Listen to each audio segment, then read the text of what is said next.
The katana has a documented history of cutting through 7 human bodies in a single stroke. That fact gets repeated constantly. What almost never gets mentioned is that cutting depth was the only thing anyone ever measured. No sword testing tradition in Japan ever put a katana through the kind of structural abuse Western armories considered the bare minimum before a blade left the factory. That 7-body claim belongs to a specific blade, a katana, known as Nanatsudo Otoshi Kanafusa, and it is not an isolated boast. Edo period Japan built an entire ranking system called wazamono around exactly this kind of test, grading swords by how many bodies or layers of straw and bamboo standing in for bodies a blade could cut through in a single strike. The results were carved directly into the tang and recorded on certificates called origami, the same word Japanese still uses today when they mean something is proven and guaranteed. The paperwork behind these tests was not casual either. A verified result, called setsudanmei, recorded who performed the test, when, which part of the body was cut, and how many parts were severed. Because only certified official testers were permitted to test on human remains, commissioning that record was expensive enough that it functioned as a luxury credential. A sword with a strong setsudanmei sold for more, the same way a car with a documented racetrack lap time sells for more today. Impressive, informative about one specific thing, and completely silent on everything else. Here is what that system was actually measuring, and just as importantly, what it never touched. Every recorded tamashigiri result is a sharpness and technique score. How clean was the cut? How deep did it go? How many targets in one motion? Nobody ever asked the katana being tested to survive a hit.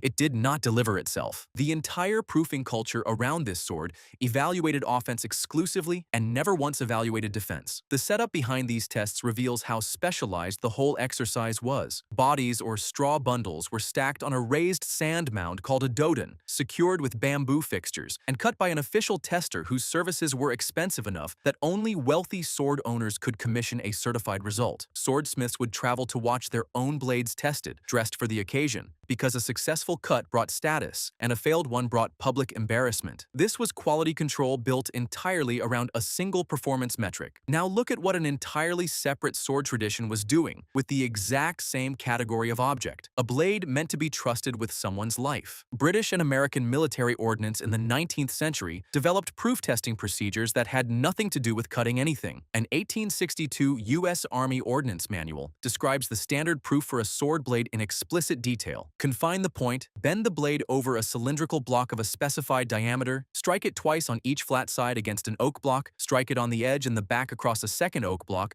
then bend the point against the floor until it reaches a defined arc. Pass all 4 stages without cracking, taking a permanent bend, or failing to return to true, and the blade earns its proof. Wilkinson's sword took that concept and industrialized it. Their éprouvette machine put every blade leaving the factory through a standardized bend test, and a successful pass earned the sword a stamped proof disc, eventually a 6-pointed star, that became recognized across the arms trade as a de facto guarantee of battleworthiness. British bayonets in the same era were routinely bend tested and marked with a small X once they had been sprung to a set angle and returned straight. None of this measured how well a blade could cut. All of it measured whether the blade would still function after the kind of abuse a real weapon takes over a real service life. Here is why the katana could never have passed that specific test as designed, and it comes back to the same hardness that makes tamashigiri results so impressive. A katana edge sits north of 58 HRC, specifically so it can hold the kind of sharpness that slices cleanly through flesh and bone. Steel that hard does not bend and spring back to true. It resists deformation until it exceeds its limit, and then it cracks instead of flexing. The Wilkinson proof test assumes a blade that behaves like a spring. The katana was engineered to behave like a razor. The temper line running down a katana's blade, the visible boundary between the hard edge and the softer spine, is not decoration. It is a direct record of a design decision that traded flexibility for cutting performance across the entire length of the blade. A spring-tempered European sword sitting closer to 50 HRC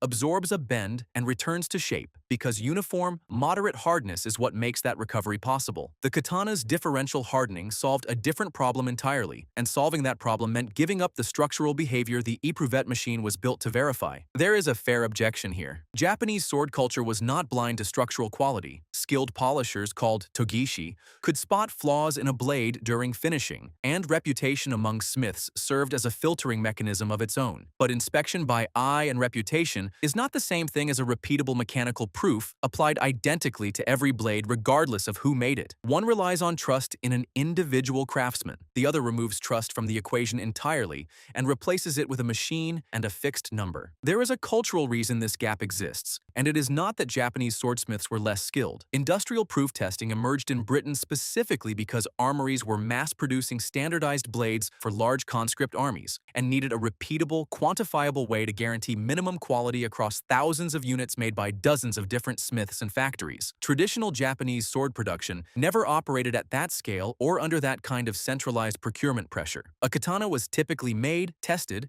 and evaluated as an individual object tied to a specific smith's reputation, not verified against a machine standard designed to catch defective units before they reached a soldier. That distinction is the whole reframe. A test that actually matters for a battlefield weapon is not the test that produces the most impressive single demonstration. It is the test that determines whether the weapon still works the 10th time it gets hit wrong, dropped, or twisted at an awkward angle in the middle of a chaotic fight, not just the first time it gets used exactly as intended by someone with perfect technique. Cutting 7 bodies in one clean stroke proves a blade is sharp and a swordsman is skilled. It proves nothing about what happens on strike 8 when the angle is off by a few degrees or the target turns out to be harder than expected. Scale is the part that makes this comparison unfair to the katana in one direction and completely fair in another. Wilkinson's proof testing existed because a single armory needed to guarantee that 10,000 blades made by different hands on different days would all meet the same minimum standard before a soldier's life depended on one of them. That is a manufacturing problem, not a craftsmanship problem, and it required a manufacturing solution. Test cutting on a single, hand-selected blade in ideal conditions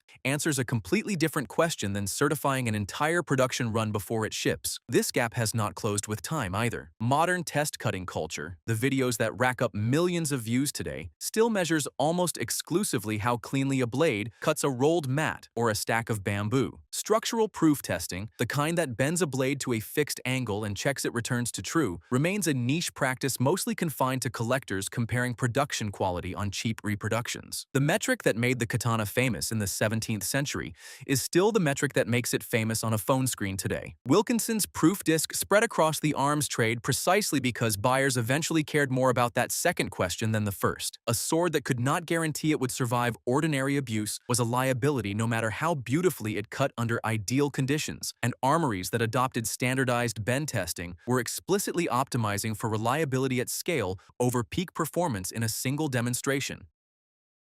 That is the test the katana was never built to take, never asked to take, and by the specific metallurgy that makes it famous, would very likely have failed. The 7 body cut and the Eprouvet bend test are not two versions of the same measurement.